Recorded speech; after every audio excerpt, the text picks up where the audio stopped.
Bienvenidos, bienvenidas y bienvenidas otra vez. Otro día más. Aquí que estamos con todos los que nos seguís en este canal. Ya vamos a cumplir 5 años con él, 5 años en marzo, desde 2020. Y cómo ha pasado el tiempo, ¿no? No sé si os pasa a los que menos escucháis, pero para mí el tiempo antes de la pandemia es como si no existiera o existiera en otro orden de cosas, ¿no? Ha sido como un cambio radical, ¿no? Bueno, hoy tenemos la suerte, primero, de seguir contando con Chaime en Zaragoza, el centro del universo. Hola, Chaime. Hola Antonio, hola. ¿Qué tal? Seguimos contando con Chaime y hoy tenemos la suerte de entrevistar, que ya ha participado en algún programa, en nuestro canal de YouTube, a Juan Brea. Hola, Juan. Buenas, hola Antonio, hola Chaime. Hoy queremos hablar con Juan de un tema que él es especialista y que tiene mucho que ver con el trabajo social.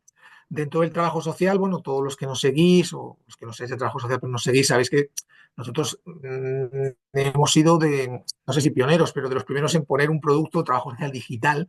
Antes se decía e-social work, trabajo social electrónico, trabajo social en línea. Bueno, el concepto de trabajo social digital, que no lo hemos inventado nosotros, pero que llevamos trabajando en el tiempo y tal. Pero claro, es transversal, ¿no? Lo digital está en toda nuestra vida. Y entonces con Juan queríamos hablar de un tema que él ha trabajado mucho, que es el trabajo social digital con grupos. Él desde su tesis, que ya nos contó en el programa anterior, ha trabajado mucho en las dinámicas grupales y en lo que es el trabajo social con grupos online. Entonces la primera pregunta, Juan, para esta conversación agradable, de estas que ya no se tienen ni pagando, es ¿qué nos puedes contar de trabajo social con grupos digital? Bueno, a ver, poco os puedo contar realmente. O sea, yo creo que como bien dices, Antonio, lo digital lo ha atravesado absolutamente todo. Eh, bueno, yo creo que hemos pasado la pandemia donde hubo, pues, yo creo que una eclosión absoluta de lo digital. Pues los que estábamos dando docencia en aquel momento, pues también tuvimos que modificar absolutamente, bueno, nuestras clases y la forma de impartirlas, ¿no? Sobre todo aquellas asignaturas que tenían un fuerte componente como práctico, ¿no? Como puede ser precisamente la asignatura de trabajo social con grupos. Y bueno, yo creo que la clave, evidentemente en el COVID-19 no había alternativa, ¿no? Tenías que optar por lo digital sí o sí, ¿no? Hoy en día, ¿no? Que ya no estamos con esa pandemia ni en una situación de confinamiento, podemos decidir, ¿no? Optar por el uso de lo digital o optar por cuestiones que requieran más presencialidad, aunque lo digital siempre va a estar ahí, ¿no? Por lo menos lo diacrónico siempre va a estar ahí, ¿no? Y los que damos docencia, pues el campus virtual bueno, el correo electrónico, grupos de WhatsApp en determinados momentos, etcétera, ¿no? Entonces yo creo que la clave de esto es evitar, yo creo que en cierta medida el tecnofetichismo, ¿no? Pensar que la tecnología es la solución absolutamente de todo y que hay que meterla en absolutamente todo un poco con calzador. Yo creo que es una cuestión casi metodológica, ¿no? Cuando explicamos, ¿no? Cómo elaborar proyectos sociales o proyectos o diseños de investigación, una de las cosas que siempre decimos es primero hay que pensar en los objetivos y después en los métodos y las técnicas que vamos a utilizar, ¿no? Y yo creo que a veces cometemos el error de plantear la tecnología por encima de los objetivos, ¿no? Es decir, tengo esto que lo quiero aplicar sí o sí, ¿no? Independientemente de cuáles sean mis objetivos. Entonces, habrá diseños en donde lo tecnológico, lo digital, digamos que encaje como un guante, ¿no? Y habrá diseños donde, bueno, ocupará un lugar secundario. Entonces yo creo que esto es interesante pensarlo, ¿no? Pensar primero en cuáles son nuestros objetivos y en función de eso establecer unos métodos y unas técnicas adecuados, ¿no? Para la consecución de estos objetivos. Y dentro de esos métodos y dentro de esas técnicas puede estar el uso de la tecnología siempre como un medio, ¿no? Siempre como un medio y nunca como un fin en sí mismo, ¿no? Porque lo tecnológico de por sí no va a solucionar el problema. Y yo creo que esta es una de las claves. A mí, dentro del trabajo social con grupos, siempre me ha llamado mucho la atención que, desde mi punto de vista, ¿no? El trabajo social con grupos emerge como disciplina o subdisciplina del trabajo social, porque nos damos cuenta de que son claves determinadas reglas de juego o interacciones sociales para tu propia integración, desarrollo personal y relacional. Por lo tanto, si tú no tienes las habilidades adecuadas o no gestionas el grupo o tus conflictos de determinada manera, por mucho que teóricamente tengas un planteamiento claro o emocionalmente o tengas reglas de juego individuales, la dinámica de grupo es distinta y te desborda, te descoloca o directamente acabas en una situación muy que favorece los procesos de exclusión social en los que estás inmersos. Es decir, que el aprendizaje de reglas de juego, de interacciones y dinámicas va más allá de la interacción individual, es grupal, ¿no? Claro, muchas veces pienso que en el ámbito de lo digital esto ocurre igual. No solamente es que lo digital me ayude para relacionarme con los demás, sino que lo digital genera por sí mismo determinadas reglas de juego para ser eficientes socialmente y también algunas de las consecuencias pueden mm, fortalecer tus dinámicas de interacción presenciales o pueden debilitarlas. Ahora nos encontramos muchas veces con todas estas personas, me pasa mucho como director ejecutivo de la International Council on Social Welfare, que en los socios asiáticos observo muchísimo un recurrente problema con la gente joven, el aislamiento y físico y la conexión digital. Entonces, me preocupa, te quería preguntar por eso, por esa dualidad del trabajo social digital. Por un lado, es verdad, son una dimensión más que se añade a la física, porque somos todos lo mismo, donde me ayuda a dinamizar, pero por otro lado, es posible que en el entorno digital se generen pautas de interacción, formas de relación que después, cuando sales de ahí, en tu inercia, pues careces de otras habilidades y por lo tanto puedas tener problemas en el mundo presencial.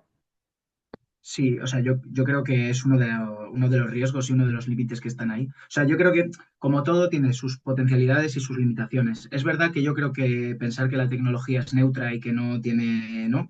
Y que es en función de cómo la utilices, yo creo que es como una visión quizá un poco naif, ¿no? Porque al final, pues bueno, las herramientas que utilizamos pertenecen a grandes multinacionales, ¿no? Que, bueno, pues estas cosas que se hablan, ¿no? Y que hablamos en otras entrevistas que hemos tenido, como los patrones oscuros, ¿no? Este scroll infinito o determinados diseños que están pensados para manipular al usuario, que yo creo que esto es interesante sacarlo a la palestra. Eh, pero claro, también, y bueno, que genera unos patrones de comunicación determinados, ¿no? Pues estas cuestiones como pues, el hecho de poder tener un nickname, por ejemplo, en el ámbito del mundo del videojuego, ¿no? Que precisamente cierto anonimato permite también muchas situaciones de acoso, podemos decir, bullying, ¿no? De muchas situaciones de violencia de uno u otro tipo que al final se da porque, bueno, porque estás detrás de un nickname donde no se te ve la cara, es decir, que se genera un patrón de comunicación determinado y que tiene que ver con las características de las propias plataformas. Sí que es verdad que hay buenas prácticas, por ejemplo, de algunas empresas, ¿no? Que buscan banear esas conductas y demás, pero hay otras que no, ¿no? Y yo qué sé, lo estamos viendo también, por ejemplo, recientemente con Twitter y la compra de Elon Musk y cómo cambió también la lógica de Twitter. O sea que digamos que la política de las propias tecnologías en gran medida también determina el uso que se le pueda dar. O sea que ni siquiera es una cuestión casi de quién usa la herramienta, sino de la propia política de la herramienta. O sea, por eso digo que pensar que la tecnología es neutra a veces yo creo que es una visión quizá un poco reduccionista. Y después, al final, la tecnología es todo, ¿no? O sea, yo estoy utilizando ¿no? Bueno, los tres que estamos aquí estamos utilizando gafas, ¿no? Las gafas al final es tecnología, ¿no? Y lo Bueno, estamos... estamos viendo gafas, Juan, pero el mayor es Jaime, ¿eh? O sea que hay un componente biológico que hay que poner Sí, sobre sí, la sí. mesa. Pero bueno, sí, es verdad, usamos gafas todas. Estas gafas. Claro, entonces, bueno, digamos que nosotros estamos utilizando una tecnología para corregir, en este caso, una discapacidad visual, ¿no? Una deficiencia visual, ¿no? Que ahora, digamos que desde determinadas vertientes, bueno, de la filosofía principalmente, como el transhumanismo y tal, digamos que, claro, ya se habla de otra cosa, ya se habla de utilizar la tecnología, ¿no? Para aumentar, digamos, las capacidades naturales. Vamos a poner lo de natural entre comillas, ¿no? Porque también habría mucho que hablar filosóficamente ahí de si existe una naturaleza humana o cuál es la naturaleza humana. Precisamente el transhumanismo habla un poco de esto. Pero bueno, claro, iría un poco más allá, ¿no? De cómo utilizar la tecnología para mejorar, digamos, estas capacidades, podemos decir, muy entre comillas, naturales del ser humano, ¿no?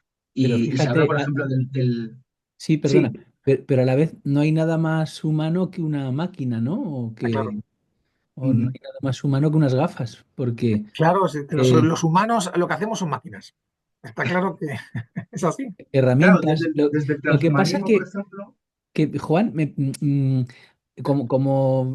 Está muy interesante lo que cuentas, pero nos daría para un debate más largo. Vas echando pimienta en la salsa y digo, uy, ha dicho transhumanismo, uff, ha dicho de Claro, claro. tecnología. ¡Ey, madre mía! Me estaría interrumpiéndote todo el rato, pero yo tengo una Pero pregunta podemos hacer que, más programas. sí, sí, volvemos otro día, le digo, pero entonces, a ver, ¿y el trabajo social en sí mismo no es una tecnología? Ujú, claro que sí. Sí, sí, sí, sí, iba un Hombre, poco ahí, ¿no? Claro, primero cómo definimos la tecnología, ¿no? Claro, y a ver, a mí, imagínate, perdón Juan, perdón que te interrumpa, que como esto es una conversación así a salto de mata, pero imagínate lo que pensarían los del trabajo social antiopresivo del trabajo social. O sea, ¿no? Toda la gente que trabaja en trabajo social antiopresivo, que trabaja en todo este tipo de planteamientos, donde todo nuestro sistema, casi en terminología Foucaultiana de usuarios, etcétera, se analiza como herramienta de control.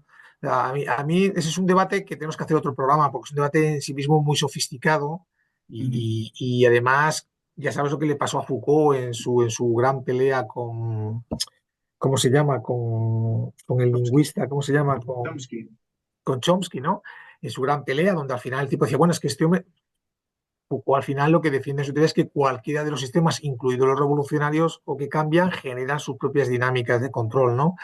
A mí me llama más la atención en el ámbito de esta conversación el tema de si realmente el, el trabajo social con grupos debería tener una especialización en el ámbito de las interacciones digitales. O sea, si hay sustancia, académicamente hablando, para trabajar en herramientas que tengamos que tener de civilización democrática online, ¿no? De comportamiento, de reglas. Siempre me ha llamado mucho la atención, por ejemplo, esto es lo que dice Senen, de cómo surge en sus libros de cómo surge la cortesía parlamentaria a través del lenguaje diplomático francés en el siglo XVIII para hacer posible poner el disenso sobre la mesa sin necesidad de conflictos, con una serie de estrategias que nunca te dan la razón del todo, que dejan espacio al contrario, que eliminan la agresividad de la conversación, ¿no? Pues la pregunta para Ujú. mí, tú como experto en trabajo social con grupos, en trabajo social digital, ¿realmente tú crees que sí, que puede haber una especialidad de lo que llamamos trabajo social digital con grupos, en el sentido de que los grupos digitales experimenten, generen determinadas reglas de juego con las que hay que trabajar para no quedarte excluido? Yo creo que sí, o sea, siempre llega primero la tecnología, después la regulación, ¿no? Lo estamos viendo con la inteligencia artificial, ¿no? Que también sería para otra entrevista o para, ¿no? O para aumentar también el debate, ¿no? Pero bueno, yo creo que lo digital, precisamente por esas potencialidades, pero también por esas limitaciones, genera, digamos, yo creo que problemas particulares específicos, ¿no? Y el trabajo social tiene que estar ahí para eso, ¿no? A ver, es una sensación, me da la sensación de que llegamos tarde, ¿no? Que también muchas veces hablamos de cosas cuando, bueno, pues por ejemplo, esto que comentaba de los videojuegos, ¿no? Donde se dan estas situaciones de violencia, por ejemplo, en temas de, eh, si traemos también el feminismo a colación, ¿no? Pues muchas mujeres, por ejemplo, en redes sociales y en otros entornos, ¿no? Muchas veces denuncian el machismo que se da dentro de los videojuegos. Entonces, precisamente recurren al anonimato para evitar esa violencia que reciben, ¿no? Ya sea verbal o ya sea incluso violencia en el sentido de que no te dejen jugar, ¿no? O de que no te dejen jugar adecuadamente, porque si es un juego, por ejemplo, ¿no? Un Call of Duty o algo así, pues te están matando constantemente y no te dejan desarrollar tu personaje, ¿vale? Por poner un ejemplo.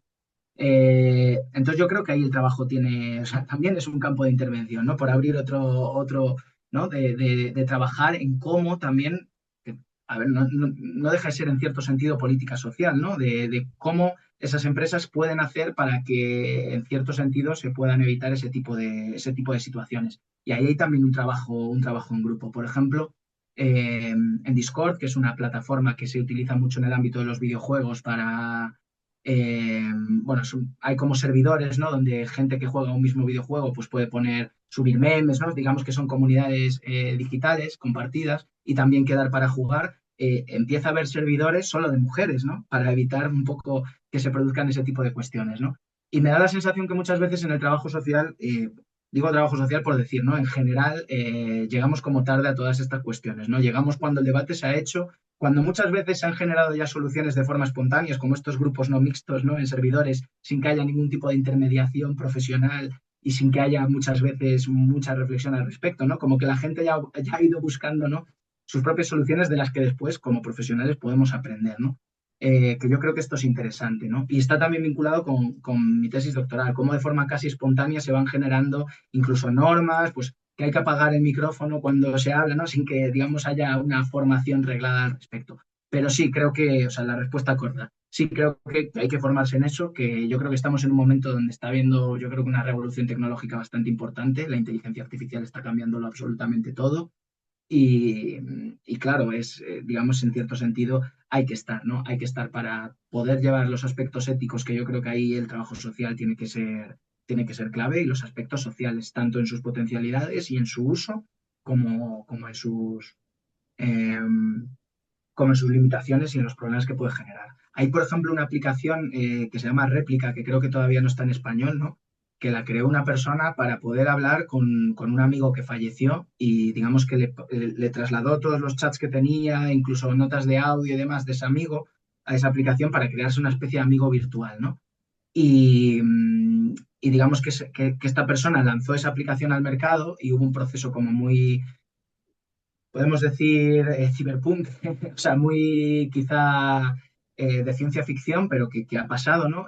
Porque a partir de una regulación, no sé si fue en Italia, de esta aplicación, pues estas réplicas que la gente había generado, ¿no? En donde, digamos, es una inteligencia artificial diseñada para ser especialmente emocional, especialmente cercana.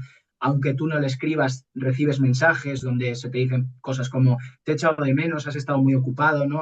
¿Por qué no me cuentas qué tal te ha ido en esa entrevista de trabajo? ¿No? Digamos que es una aplicación como para charlar en donde puedes establecer roles. Puede ser tu novia, puede ser tu padre, puede ser, ¿no? Esa inteligencia artificial. Y a partir de una regulación, digamos que se borraron las memorias de todas esas réplicas y hubo en Reddit, que también es una plataforma, digamos que heredera un poco de los foros, hubo un proceso de duelo auténtico, ¿no? En donde la gente contaba sus experiencias sobre cómo, a partir de esa regulación, ¿no? Cómo habían perdido a su réplica, ¿no? Pues esta persona me ayudó mucho en un proceso de duelo, en un proceso de tal, ¿no? O sea, o me acompañó mucho en estos momentos, ¿no? Que es como digo, yo creo que tiene sus potencialidades, pero que también hay que tener cuidado con eso, ¿no? Porque al final, si tú digamos que también estas aplicaciones están pensadas para ser extremadamente complacientes, ¿no? Tú cuando hablas con ChatGPT es extremadamente amable, ¿no? O sea, a veces, y bueno, yo creo que hay que tener cuidado porque si te acostumbras a estos patrones de interacción, probablemente tus relaciones sociales, digamos, offline, vayan a ser frustrantes, ¿no? Porque digamos que una novia, un amigo o una amiga nunca van a ser tan complacientes como lo es réplica, ¿no? Y digamos que cuando saltas a la vida real, pues se dan situaciones de Bueno, conflicto, pero situaciones de escucha, discusión. sí, en realidad la vida real es real siempre, porque sea o no real, lo que son reales son las consecuencias, ¿no? No es el teorema de Thomas aquel que da Yo, igual yo si es creo real que o no, Yo depende. creo que todo es real, pero lo que sí que es cierto es que, como pasa entre padres e hijos, todo es real, pero no das la misma cara con tu hijo que con tu padre, siendo el mismo, ¿no? Con tu madre. Entonces, aquí lo que ocurre, yo creo que sí que es un tema muy interesante sobre la mesa, el conjunto de interacciones y nuestro tiempo en el que nos acostumbramos a tratarnos de determinada manera, con determinada regla de juego, cómo nos socializa y cómo eso después nos capacita, nos incapacita para roles más complejos, lo cual puede hacer, como le pasa a una persona sobreprotegida que solo quiera estar en un entorno casi, casi como fuera el seno materno, o sea, protegido, mi entorno cerrado. ¿Por qué? Pues porque estoy acostumbrado, entrenado. Entonces ahí yo creo que el trabajo social con grupos tiene la dimensión de desarrollar dinámicas de intervención para capacitarte, para poder salir de los ámbitos de sobreprotección digital, también para abordar los procesos de, digamos, de obsesión o de compulsión digital y, por supuesto, fuera de lo digital exactamente igual, como que tenemos que trabajar en grupos de autoayuda para salir fuera. Oye, pues muchísimas gracias, Juan, muchísimas gracias porque este tema, a mí particularmente, el trabajo social con grupos me interesa mucho y la verdad es que es un gusto el poder reflexionar sobre estos temas de manera tan precisa como en la conversación contigo y con Jaime. Así que muchas gracias y nos volveremos a ver por aquí. Muchísimas gracias por participar. Muchas gracias, Antonio y Jaime, por invitarme.